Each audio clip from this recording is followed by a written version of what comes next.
Welcome back. This is lesson 13.2, part 1, journal, quartiles and variability. I will be able to identify the quartiles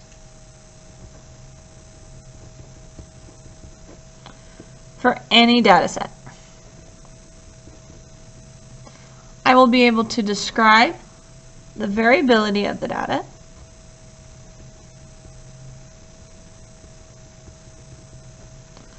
Of the data distribution based upon the quartiles or the let's just put IQR and the range.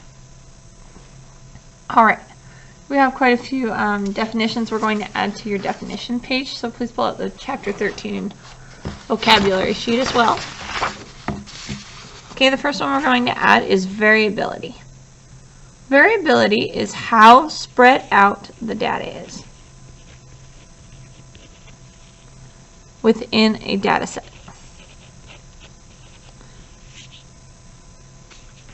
The more spread out,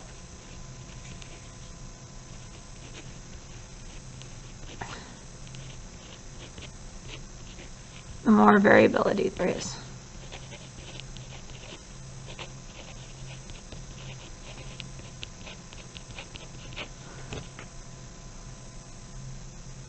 And vary means how much it is different from one another. So, example, if you were going to check ages of kids in the 6th grade, you're going to get some 10, some 11, some 11, some 12, and some 13-year-olds. That's not very spread out. If we were going to now check the ages of all the people in the school, you're going to have a much larger variability. You're going to have anywhere from 5 years old in the kindergarten to the oldest teacher in the school. That would be more variability. So hopefully that makes sense. Okay, turn the page over. Okay, range is the difference between the highest and lowest values.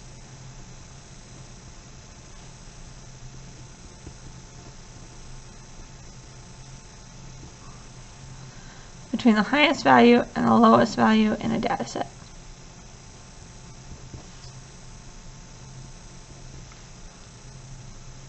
The minimum is the lowest number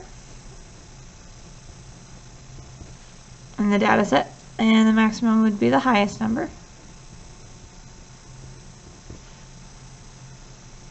The median, we've done it before, but it's the middle number.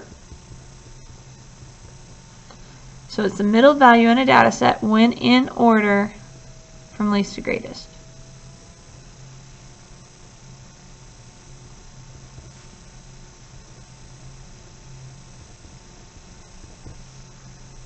Okay, the lower quartile is the median of the lower half.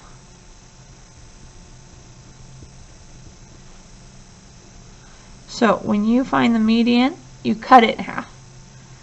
The lower quartile is the median of the lower half of the data set when in order from least to greatest.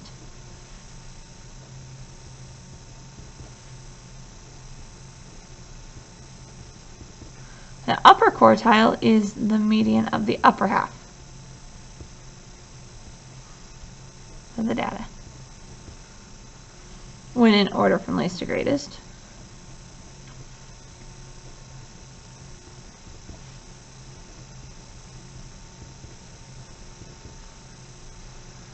And the last one is the interquartile range, which for short we call it IQR.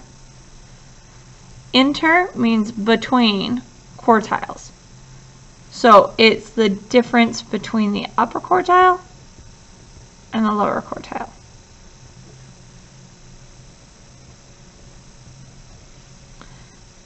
And the lower quartile.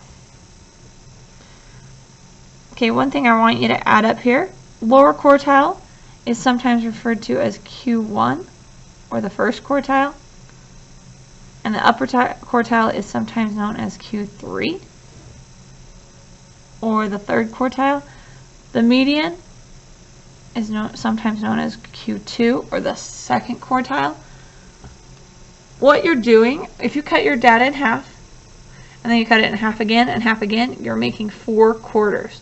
So these are just the division lines of cutting your data into 4 pieces, so that there's an equal amount of the data set in each section. Alright, let's go back to our notes now. Alright, this one says, Sarah kept a food journal and recorded the number of fluid ounces of water she drank each day for 2 weeks. Her data reads 48, 43, 67, 56, 49, 61, 87, 49, 52, 64, 62, 81, 57, and 56. Before you do anything, remember that we always want to list the numbers in order from least to greatest to first organize our data. So let's first do that. So the lowest value I see here is 43. Okay, the next smallest looks like 48. And then we've got 49. I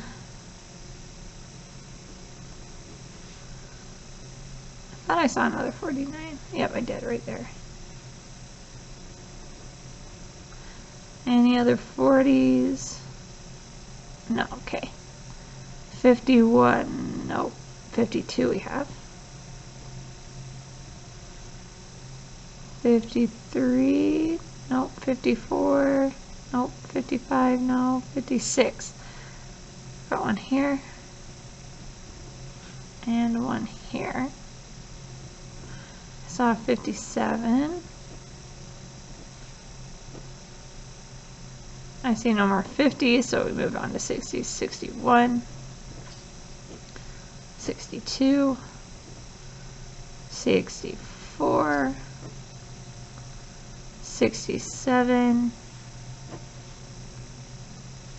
81, and 87. Alright, now that they're in order from least to greatest, we can easily identify all the other things we need. First of all, let's find the median. The median is located right in the middle, so let's see what's right in the middle here. I don't want to cross anything out because I'm going to need those other numbers. So we have 56 and 57 right in the middle. So it says draw a dotted line through where that number is. Well, it's between these two. So if I were to fold that data in half, you see how I have 1, 2, 3, 4, 5, 6, 7 numbers on this side. 1, 2, 3, 4, 5, 6, 7 numbers on this side. I've cut the data perfectly in half. So it's located between 56 and 57, so that means we have to add them together and divide by 2. So 56 plus 57 divided by 2 is going to give me, 56 plus 57 is going to give me 113 on my calculator. 113 divided by 2, I get 56.5. Which makes sense. That's halfway between 56 and 57.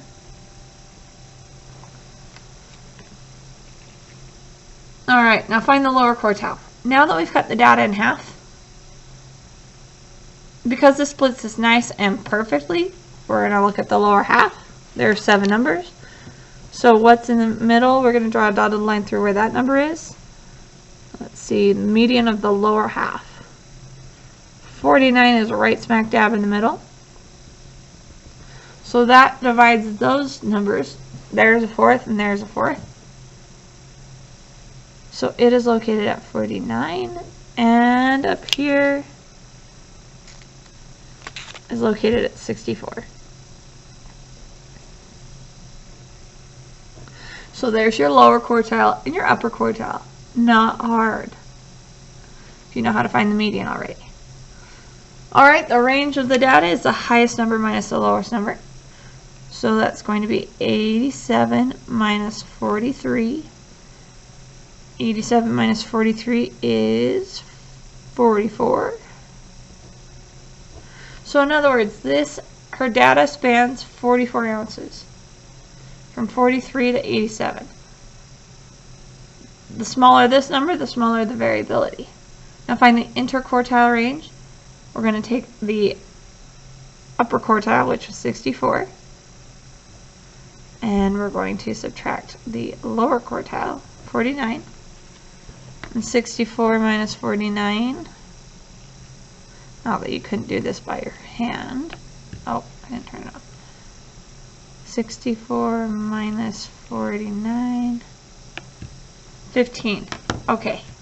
So you see how that inner half from here to here only spanned 15 numbers, but the whole thing spanned 44? That means there's less variability in the middle than there is over the whole thing. Because look, if it was pretty evenly spread out, that might be 30, but this is 44. That's almost 3 times what just is in the middle half. So what that's saying is the middle section of data is more close together than the entire data set. So maybe these are a little low and a little high compared to the rest of our days. Notice how most of our other days kind of are between that 49 range and 67. There's a couple days you drink quite a bit of water. So that kind of made the range get a little bit bigger. So if I were looking at this, that tells me that she drank quite, her variability is different because she drank quite different amounts from day to day. Alright, let's try this next one. Evan kept his food journal for 16 days and also recorded the number of fluid ounces of what he drank each day. His data reads, let's just go ahead and organize it. So the lowest amount I see here is 36. Alright, after 36. Oh, oops. Check yourself. That 30 is lower than 36. Do you see any others in the 30s? I do not. So I'm going to make this 30. And this one's going to be 36. 36, what would be after 36? Let's see. 49 maybe? 49. Yeah. Oh, 48. I see nothing else in the 40s, but I got a 48 and 2 49s. So 48 and 2 49s. But that's why you have to watch yourself. Don't just go with the first thing you see that you think is smallest. I was fooled as well. Okay, 50. 56, 56, 53. Looks like 53 is the lowest I see. And 2 56s. Let's see. No others in the 50s, so I go to 60s next. There's a 63, 2 63s, and a 65. So I'll do 2 63s. 65. Nothing else in the 60s, so 70s. You see 72 and 73. So 72 would be lower. 73. No more in the 70s, so that means 82 would be next. And 83. And then 98. Alright, we've listed all the numbers. So let's find the median. Where's the median located? So, right in the middle.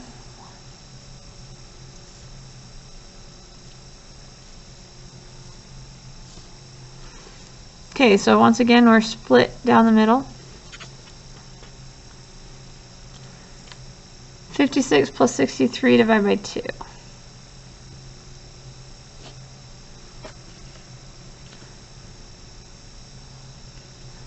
$56 plus 63 divided by 2. What? That's not right. 56 plus 63 divided by 2. 59.5.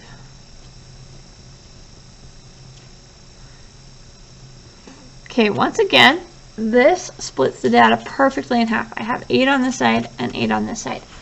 I need to talk to you though, what if we had an odd number?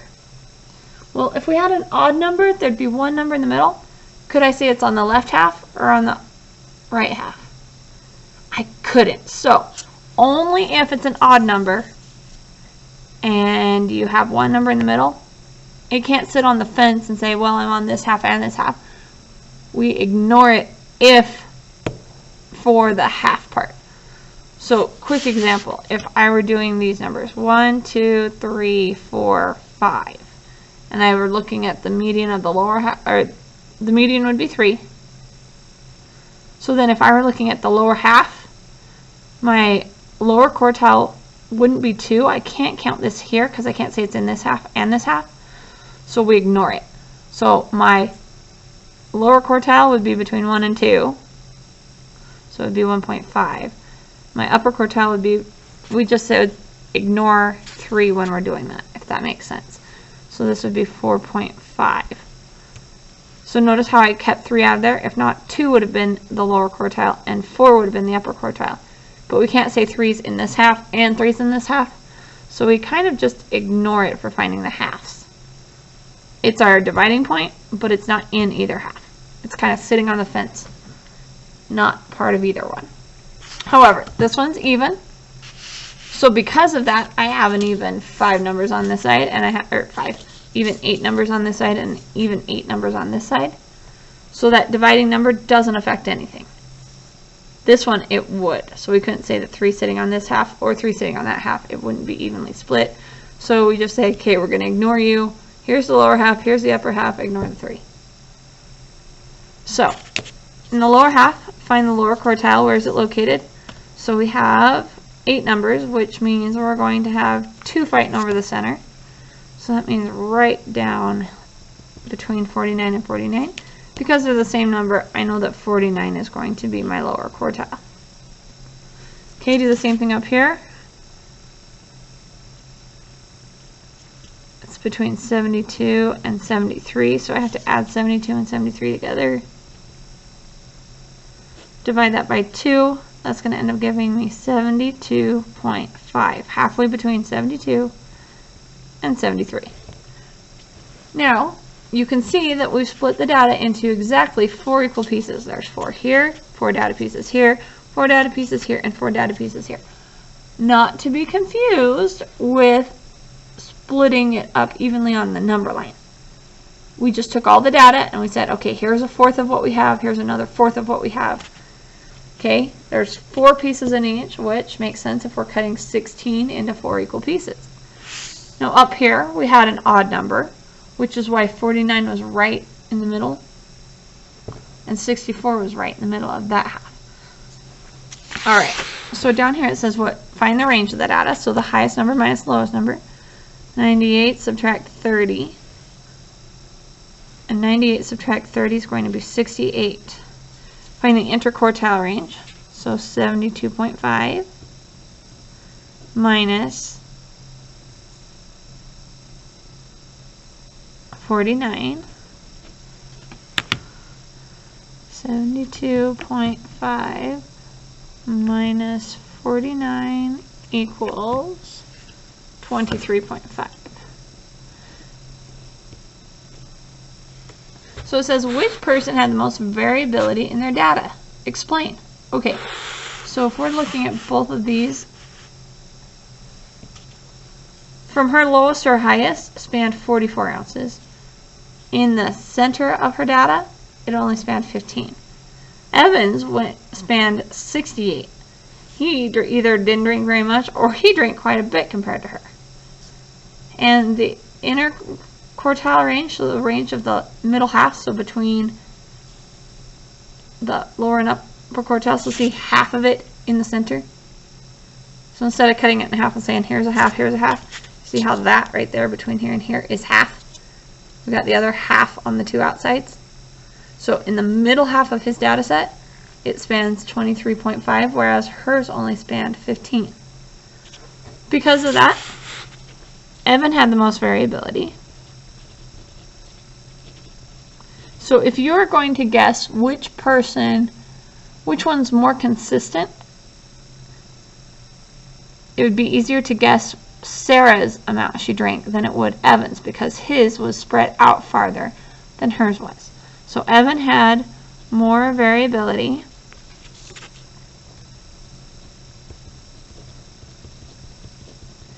because his data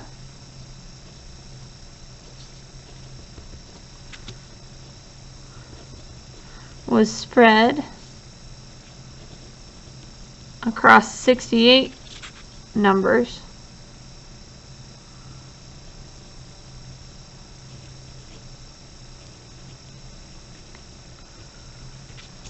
And Sarah's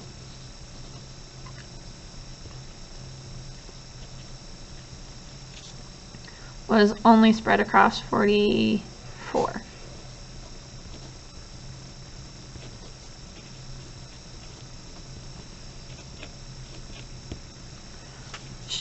She's more consistent.